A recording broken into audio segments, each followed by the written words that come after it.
You're listening to the Adcast with your host, Eric Elliott.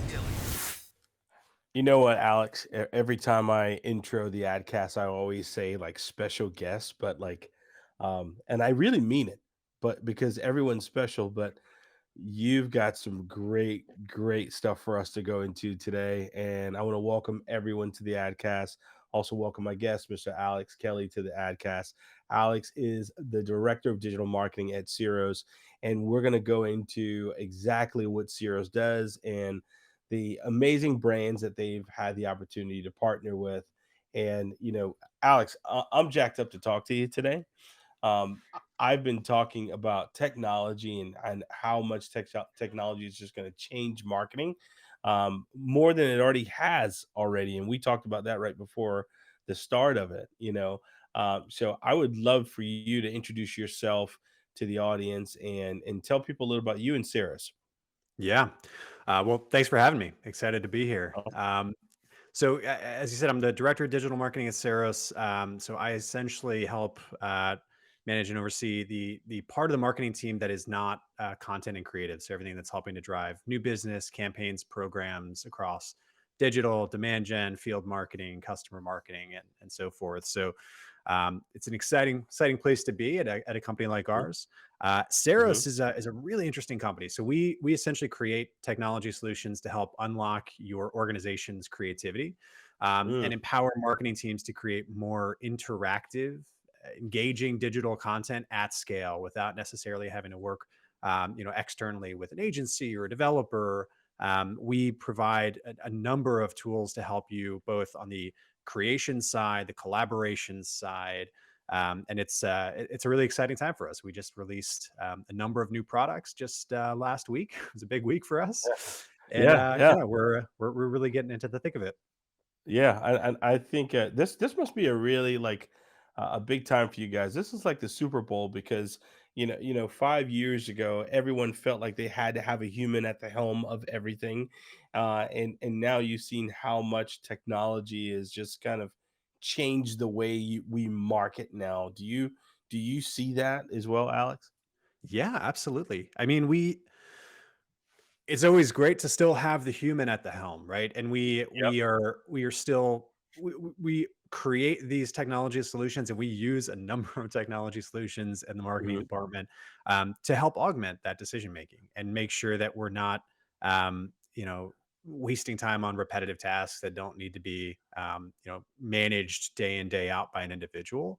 Mhm. The more that we can leverage the solutions that we have in play just to open up more time for big picture thinking, big problem solving, to push the business forward on a day to day basis, the better off we're Mhm. going to be. And, our tools are really at the center of that, how the marketing team and the creative teams are interfacing with each other to solve really unique problems for their business with the content that they create.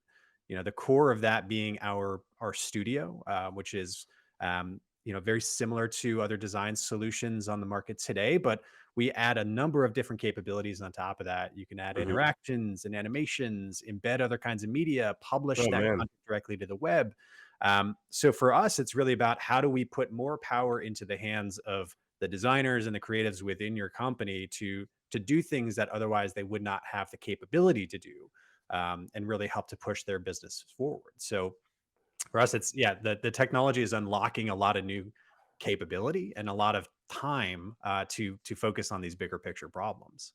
Dude, that's so interesting. Like now, when there was all this talk about like technology and then AI, and I'd love to get your opinion on things like that, a little later. But it's not like you're eliminating the human at all. So you're not. It's not like you're saying, okay, get rid of your entire staff and just get our software.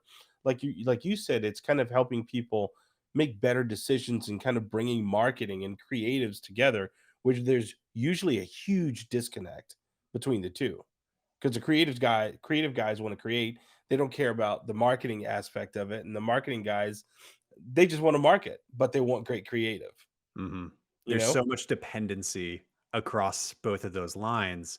The way that we think about the way we talk about it a lot is marketing oftentimes will think about design as a production step, right? mm, We are planning out the content that we want to create. We're creating these documents with all of the copy ready to go, packaged up, and then we kick that over to a designer and said, "Hey, can you make this look better and slap our brand, Put our logo on it. design this, and then we'll push it out." Right. But what we have found to be far more successful, and what we essentially bake into the mission of the company, is how do you bring design and creative and really creativity into the actual strategy from the Mm, earliest parts of that process. So making sure that it's not just marketing deciding what we're going to be creating, but it's marketing and design and UX, if you have UX designers. It's whoever needs to be involved in that part of the discussion mhm. to determine the overarching strategy of how you are going to engage that audience, what you're going to be creating, what are the objectives for that, and really, what are you actually trying to accomplish in the moment? What do you want them to Yeah. feel? What do you want them to remember? What are the key things you want them to engage with? Designers are really uniquely positioned to help solve for those kinds of problems. So if you Mhm. get them involved earlier in the process, the end result of what you create is only going to be better for it. And thinking about the actual creation process more collaboratively versus it being like really super linear around, great, you got copy, then wireframe, the design, and everything is just moving along along the path without the opportunity to revise or to iterate upon an idea or to go deeper in certain areas or just to kick things around for a little bit longer to make sure that Right. what you're actually putting out there is what is going to help you accomplish the ultimate goal.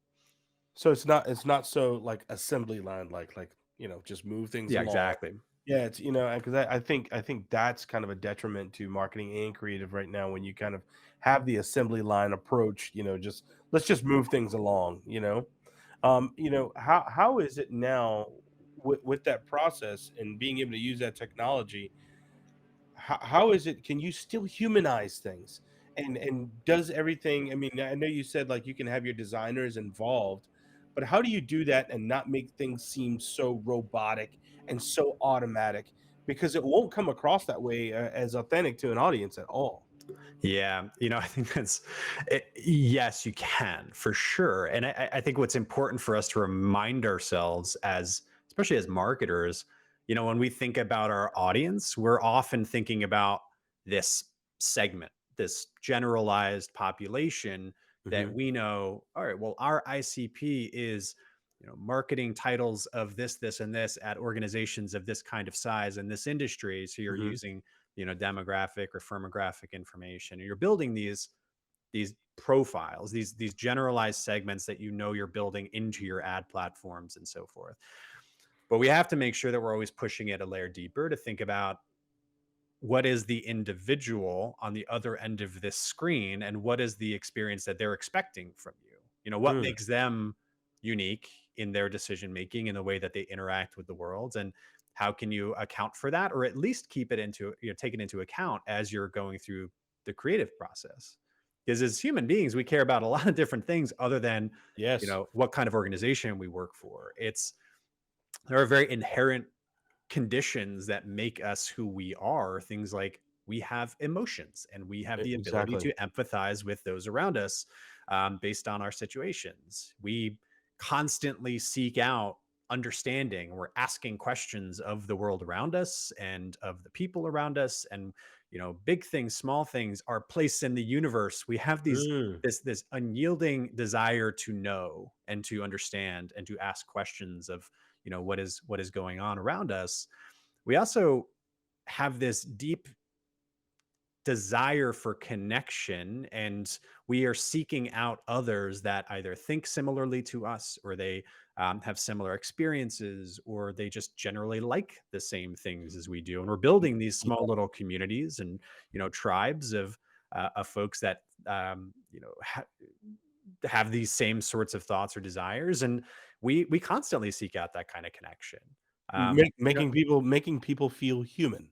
Exactly. Yeah, We making we people feel human. we congregate into these little groups of humans, but those groups, they might have varying definitions. You might be a part of Yep. hundreds of these small little groups. You love fantasy novels and you want to engage with people that love the same things you love, or you love the same kind of music as someone else, and you go to concerts with a totally different group of people, and you're engaged in just whatever that activity is. And that permeates our lives everywhere in Yeah. everything that we want to engage with. Yes. Um, not to mention that we we are always looking for not just understanding, but what is the legacy that we are trying to build in our lives? And that doesn't always have to be, when I'm long gone, what is the world going to remember about me? It can be as, as localized as I am in this job at this company for however many years, and I am trying to do the best I can and be known as a great coworker or a great Mhm. person to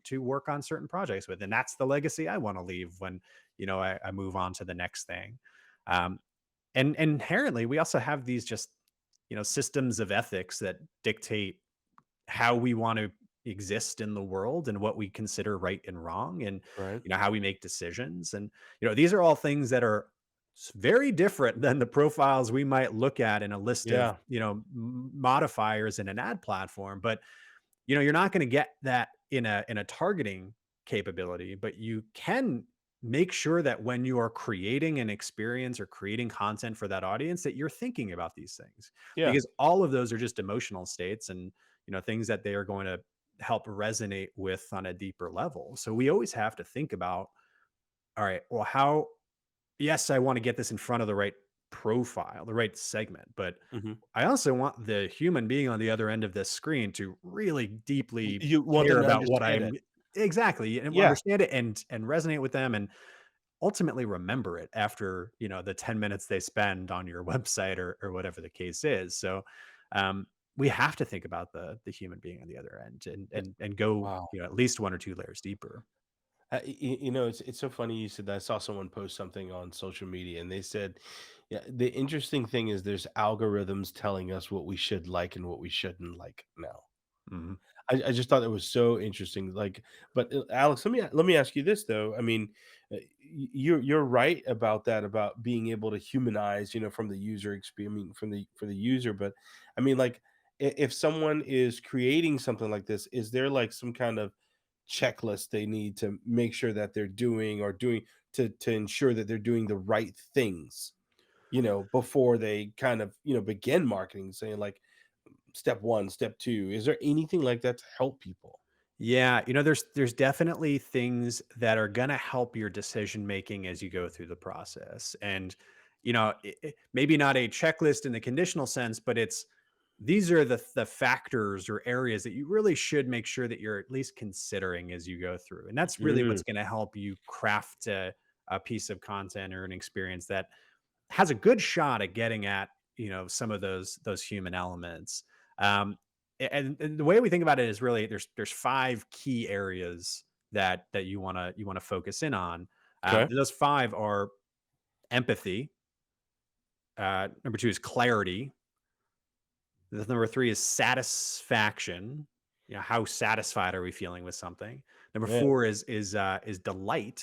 Are you engineering moments of surprise and delight through that experience? And number five, maybe the most important, is trust. How much does that individual trust you as a source of information, and also that you're not going to, mess with their personal information and their, Yeah. their data, not put them at risk.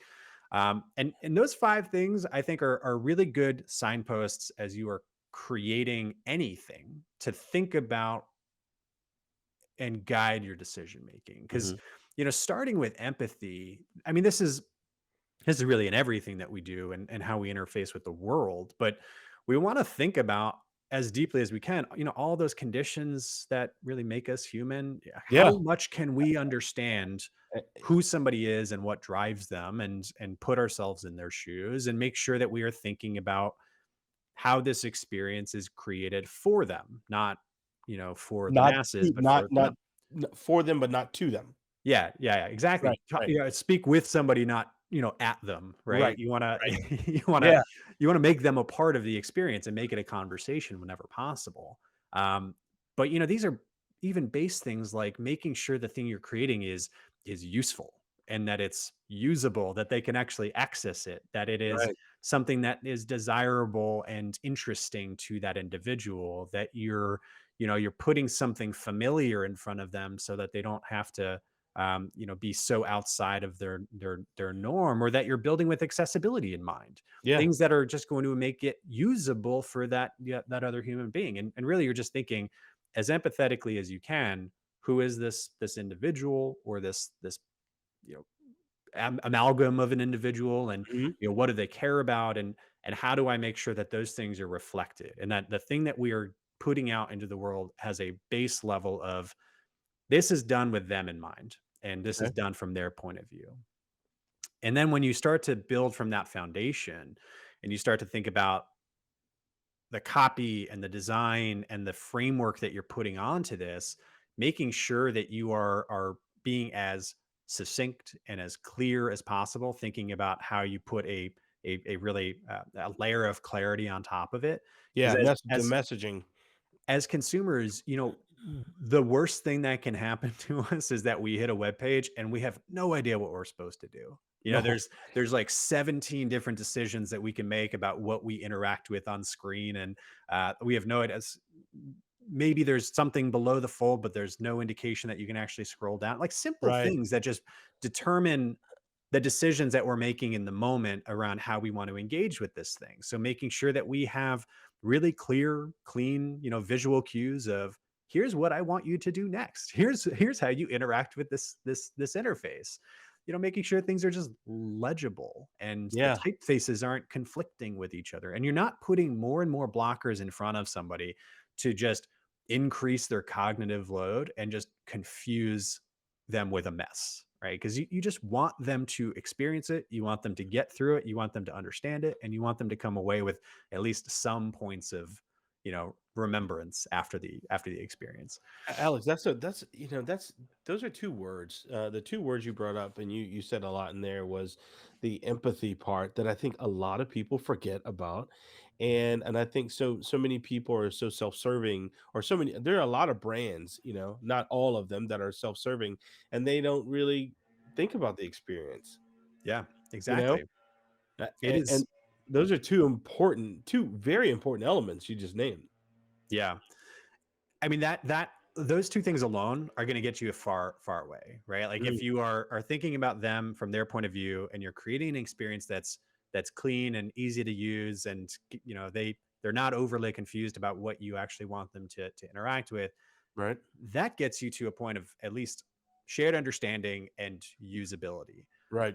What's going to make you memorable, and what's going to trigger the pleasure centers of our human and slash lizard brain is things like, how do you leave them with a feeling of satisfaction? How do you build these moments of surprise and delight into your content, and using Mhm. things like interactions or animations to highlight certain areas of your experience, to draw their eye to key areas, or to emphasize moments that you want them Yeah. to remember. I mean, we as human beings, we crave feeling that satisfaction. We also want to be rewarded for doing a task. We want to feel like We need an attaboy. We need an attaboy. exactly. If we accomplish something, we complete a task, we want to know it, right? We want to Yes. feel it. We want some sort of response to that. So, when we think about creating what, more interactive content, what we're Mhm. really talking about is, how do you give them some agency in how they consume the information? How do you Mm. like build something with a sense of exploration that is just going to trigger that, oh, this is an area I'm interested in. I want to dig a little bit deeper. Maybe some of that content is layered in, accordions or carousels, or deep linked to, Wow. other sections of this content. So you can spend 5 minutes scanning through something, or it's like, oh, this topic is actually really interesting, I care about that, let me dive deeper into that for the next 55 minutes. Yeah, but you um, you, you got to have the empathy part right. You got to break it down right. You got to get those things to make someone even go past that layer to say, I want to go further. it's I mean, that is core, that is the foundation Wow. of it all. um, We'll be right back with more of the Adcast after a word from our sponsor. So working with the craft crew from the get-go was very easy. Dealing with Eric right on the front end, I think it was Thanksgiving Day, and he was emailing with me. Not that I expected him to return my emails. That's just the kind of service from the get-go that drew me to this company and ultimately led me to selecting this company. And then dealing with Terry and some of the other guys who were very professional. They walked me through the process of what this video production procedure would be like. It was very helpful and very comforting knowing that I would be taken care of and guided through this process. And then when the film crew got here, they were on time, they were sharp, they knew what they were doing, everything was set up efficiently, and I'm impressed.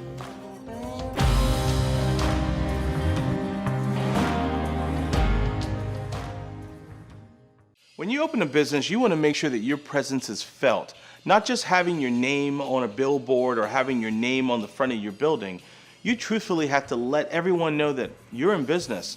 So just because you go get your business license, that doesn't mean that the whole market's going to come running to you for your services. There's probably millions of you out there. So what are you doing to be loud and be noticed? You got to make your presence present. You deserve very important placement.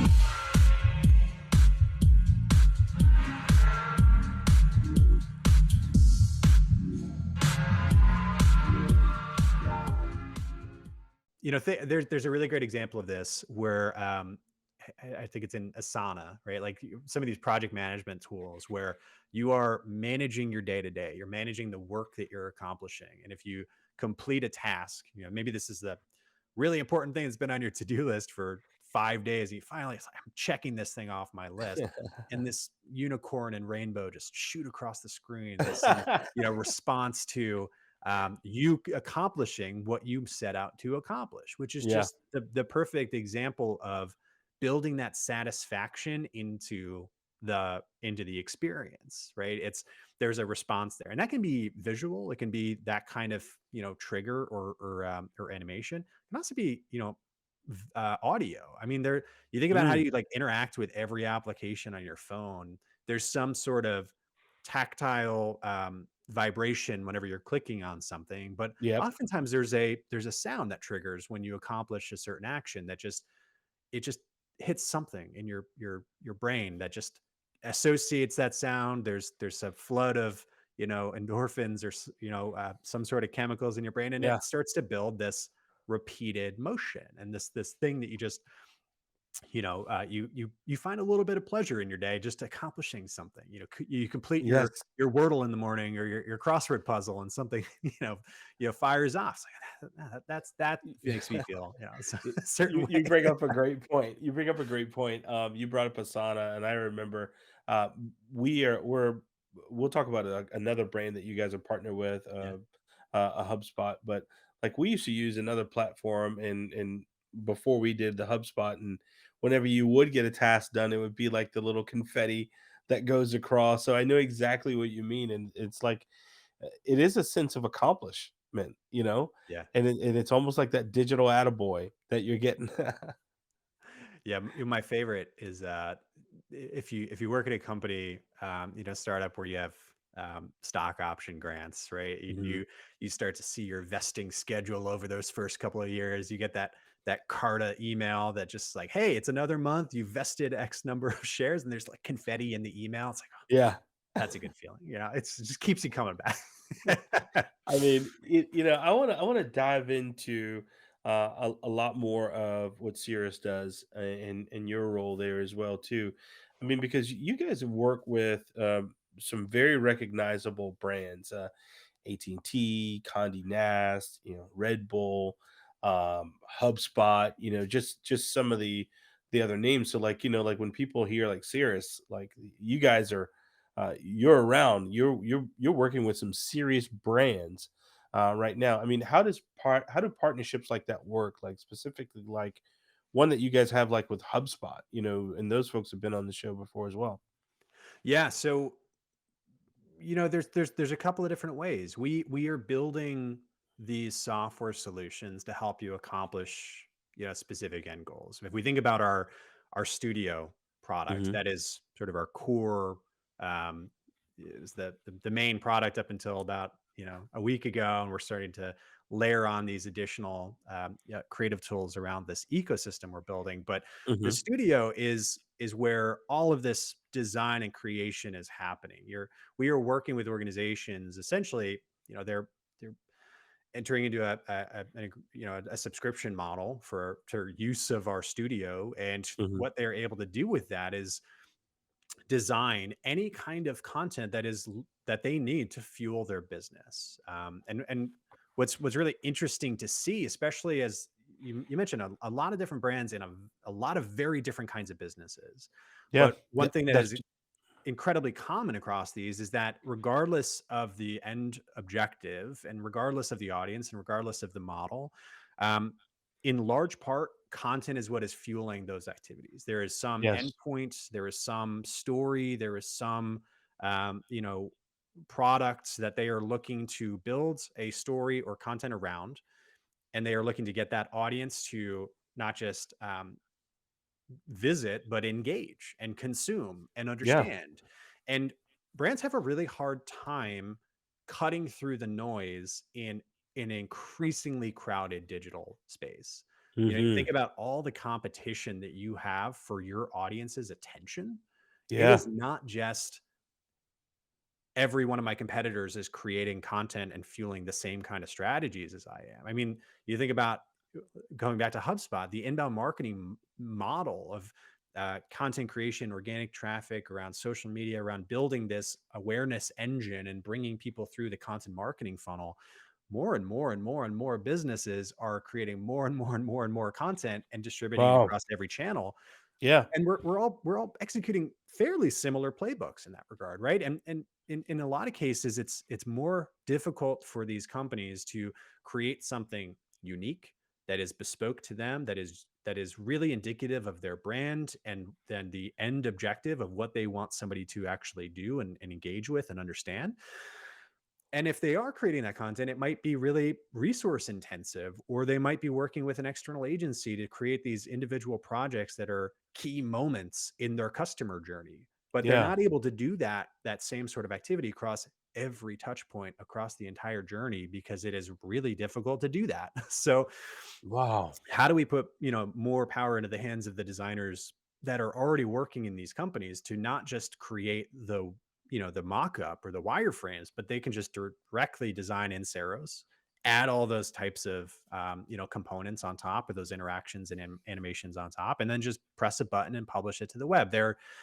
We're trying to reduce that production workflow, or at least condense it in such a way that is putting more power into the hands of those individuals to Yeah. create what they need, not be super prescriptive about what packaging that needs to be in. And organizations are creating everything from, you might even, on a landing page for this podcast, maybe Mhm. all you had as an interactive element was a quote card from, some snippet from this interview, Yeah. or an animated headshot of you or me, and that small little embed might have been created in Ceros, all You've the been way you up you've been to doing your homework on us, Alex. You all the all the I all mean, the way really? to all the way up to full scale microsites for larger campaigns, things that you're looking to create hubs around, or interactive ebooks, things that you're refactoring how you think about your conversions around your content marketing flow. Maybe you just get them into the experience and you let them engage with that. But Mm. the size and the constraint is not what is important. What is important is you have an audience, you have an objective, you have a story you're trying to tell. Just put that in the best package possible for that particular end goal, right? So Yeah. our partnership is either, our customers are subscribing to use the studio in that sort of sense, and or we have more traditional partnerships as well, and thinking about how do we extend the utility of what we're able to do, or how do we really deepen the integration of Ceros into your existing tech stack, or workflow, or whatever the Right. case Where is. where So where it becomes kind of very, like, natural for you to be able to use it, and so it's not like some, tech piece of tech that's off on some deserted island that they need exactly, yeah. to do. Yeah. You have to create this over here, and then you have to recreate it over here. It's, Yep. you can import your, Adobe files directly in, and we auto parse all that kind of stuff. Or in the case of HubSpot, which you mentioned before, our integration allows you to just as the designer's designing, access your HubSpot forms directly in the studio and drag and drop that onto the canvas. And, Get out you of know, town. simple things like that, that just improve the integration with the tools that you're already using, and allow you to, both on the marketing and the design side, just make sure that it's doing what it needs to do, and that it fits squarely into the things that you're going to be using day in, day out. So, that's really the key for us, is that sort of process. And then every tool that we add on top of that is really about how do we expand the usability of our products in the Yeah. creative workflow.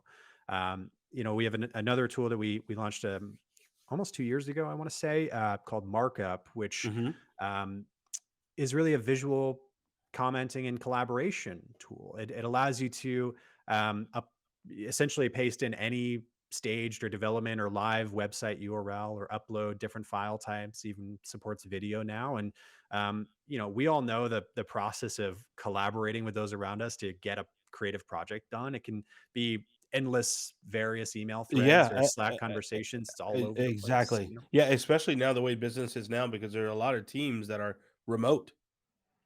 Yeah. And Yep. and you always get to that point where you think everybody's weighed in, and then there's one more person or one Yeah. more person as you There's go. one more. Yeah, yeah. So how do you just centralize all that so that everybody has a visual cue of, here's the piece of content or the experience, and here's all of the comments on every element, and it's all contextual and on the same page. There's an audit log of all that stuff. So if something changes and somebody's like, hey, why did you change that? It's like, well, you asked me to change it a week ago, and then here's Yeah, here's the comment. So man. elements like that. And it's really for us about how do we consistently provide um, more of these kinds of solutions for really core problems to how Mhm. organizations are creating content. And that's really the key of it, is this creation process. Well, I think it's fascinating too, because we talked earlier about like just different brands. Like, AT&T is not going after, they're not targeting the Red Bull audience, or the Red Bull user, but I think it's amazing on how that product can kind of work for almost any industry. Hmm. Where you truly are bringing together the designers and the creatives together to make a great message, for the end user. Now, there's also another part of the tool that you guys have called, there's like inspect, and then there's chart blocks. Yeah. So tell me about the different parts of Ceros and how these all come together, because I think the studio part is just fascinating to me. Yeah. So Chartblocks is an interesting one. It's essentially an online data visualization tool.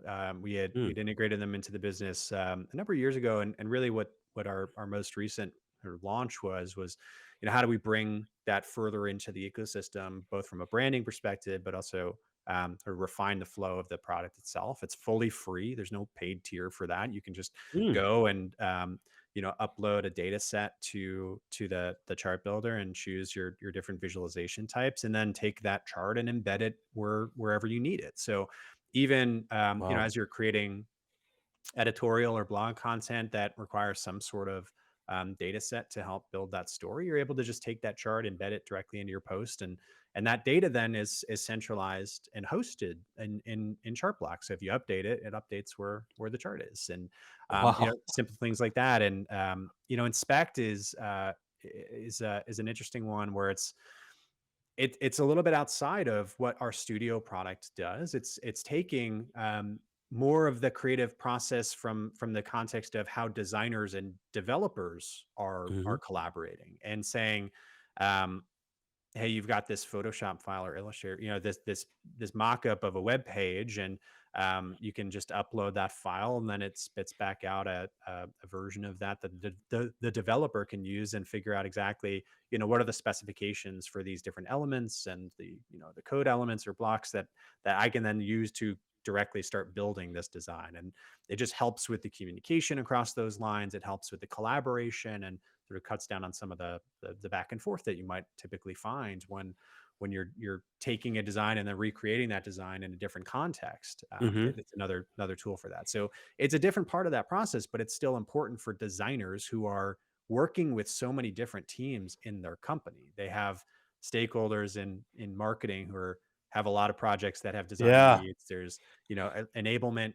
projects they're probably working on. There's brand and web projects that they're working on. So they're working with developers and product managers and marketers and salespeople and all over the place. So how do we start to build this ecosystem of tools in this centralized area, or this place for them to go and get what they need to make that process easier, or just make it more unified as they're creating what they need. Have you ever? I mean, there has to be like a success story you've heard off the top of your head where some brand just said, "I love Ceros. I mean, we can't do our business without it." I mean, without kind of calling them out or saying who they are. I mean, is there a success story that you can think of top of mind? There's there's countless quotes that we'll get from customers, even just qualitative, very simple things like, this thing has saved me so much time. And Yeah. not even necessarily the impact of the content itself, but if you think about the process that organizations go through to create what they need, it might take weeks, months, a quarter Wow. to create like one core asset to fuel their programs, and they're able to turn some of these things around in days, if not weeks, and really reduce that timeline to production. And um, even if you do think about the kinds of things that organizations are creating, I mean, Hmm. there's one example that comes to mind. There's an organization, they were heavily using Ceros for their RFP process. So they were That's refactoring interesting. their proposals that they were sending to prospective clients of theirs, that used to be these 150-page PDFs that Oh they would yes. send over, and it was Yeah.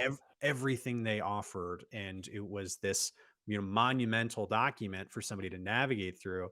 And they refactored that into a Ceros experience that was, hosted on a dedicated URL for that client. It was personalized for some of the key things that they knew they were looking for. And it also allowed them to more easily navigate through the different offers or selections that they might be able to build into this potential contract. And Wow. even just taking that one use case and really honing in on that one use case, they were able to skyrocket their win rates. And these are, multi-million dollar deals that we're talking about. And they were able to, significantly increase the number of deals that they were winning just from that one change, not changing their sales process necessarily, but just changing how they're presenting Oh the man. solutions. I Um, believe it. I totally believe it. and that's one interaction, one part of a customer journey. And if you think about the countless interactions that somebody has with a business as they're deciding whether or not they want to buy from you, even from like initial awareness all the way Yep. to, I am a diehard advocate for this brand and repeat buyer, and I'm going to buy Hmm. everything they put out Oh there. yeah. um, you know the majority of that is happening digitally. The majority of that is happening across your website and social channels, and this and that, and email, and there is so much of that research process that they're doing on their own before they ever speak to somebody.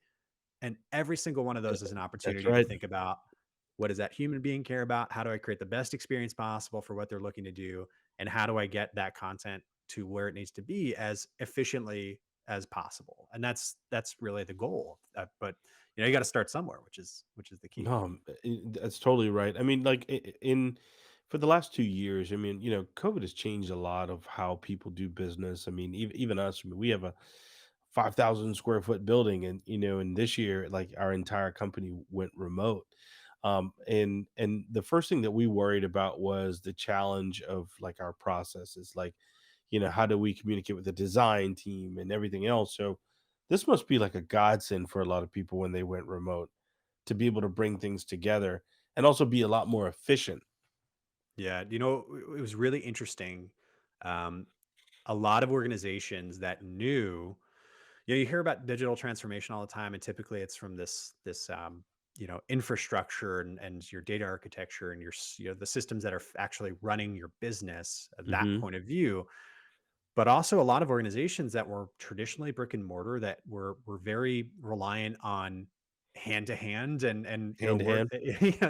the face to face interaction, Mhm. realized that the digital experiences that they had at their disposal, when that was all they had to rely on, were not really meeting the needs of the business. And they had to Wow. figure out ways of delivering on the same types of expectation of, how do we replicate Wow. this experience? Think about event vendors and organizers, like everything went virtual. But even just the simple traveling salesperson, or brick and mortar commerce stores, there's so much that had to get immediately translated to digital and online interactions. And not everybody had the content and experiences to be able to actually Yeah. fuel that kind of sale. Not everyone um, was ready for it. so That's for we sure. found a lot of organizations were just very quickly realizing, like, we need a new way to do this, and we need a way to do it as efficiently as possible. And that was really where the narrative was over the last couple of years. Now it's, Mhm. shifting more towards hybrid, and certain things are going back somewhat to normal, but it's that was a really big wake up call for a lot of organizations. Yeah. Man, how amazing, man. How amazing. Has there ever been like any campaigns or brands where you would say you'd look at it and just say like, I got the answer for you. It's Ceros. It's Ceros. Have you ever been like, I mean, we've all been, in a situation like that. We've looked at creative and said, "Oh my gosh, if they had just called me, it would have been better." I mean, have you gone through something like that before? Of course. Yeah. I mean, as a marketer, you have your antenna up like all the time as Yep. we know how much we're just bombarded with on a day-to-day basis. How many messages and campaigns. Oh my We gosh. really remember like a fraction of them, but every once in a while you see something, you're like, yeah, we should talk. We should. Yeah, yeah. I need to call this person. How Yeah. how how much do you think things like we talked about how much digital marketing is changing everything and technology, but how much has like social media changed everything? Quite a bit. I mean, you see the trends happening with both platform usage and the demographics of what platforms sort of rise and fall as time goes on. I think one of the more interesting elements there is, you think about what's happening on like Google versus Hmm. what's happening on TikTok on the other end of the spectrum, and you've got an entire audience whose default is not to go to Google for trusted sources of information, Oh, but that's interesting. they're going to their peers. They're going to people that are creating content essentially around different topics and publishing it directly to their social networks. And you see some of the adaption on Google and how that's affected. But I mean, that I think is sort of the biggest wake up call for us as digital marketers is, Hmm. how do you not be as reliant on some of the traditional sources of traffic that you've had to rely on for quite some time, and these walled gardens and black boxes of, you're just trying to guess at what the algorithms are. But now you think about the importance of uh, community and word of mouth, and where people are congregating and finding information directly from these individual creators, and these quote unquote like trusted sources of Yeah. information. um, for organizations of all types, it's important to figure out how you start to tap into that, or to amplify whatever is needed for your organization. I mean, we even beyond the traditional social platforms, there's so much in these niche Slack communities for different audiences, and people are asking questions every day That's around, true. have you heard about this? What do you think about this software or this Yeah. software? I've got this problem. Does anybody have any recommendations? They're going to people before they go to search engines to find that kind of information. You're absolutely right. You're absolutely right. And it's I wrote a blog on that same thing, that there's certain generation more than the older generation where they are using social for search, and who would have thunk it, because you remember the phone book, Google pretty much killed the phone book, and now it's like socials putting a dent into, now we just called Google a traditional search, and which is interesting. I mean, Yeah. it's like, where will it be next year or in 2 years? And I think it's really interesting, like with your platform, and how you're almost like, you're like, hey, we can help everybody. This platform can help everyone. I mean, are there any brands or specific areas that you've seen where it really excelled and they've really benefited from Ceros?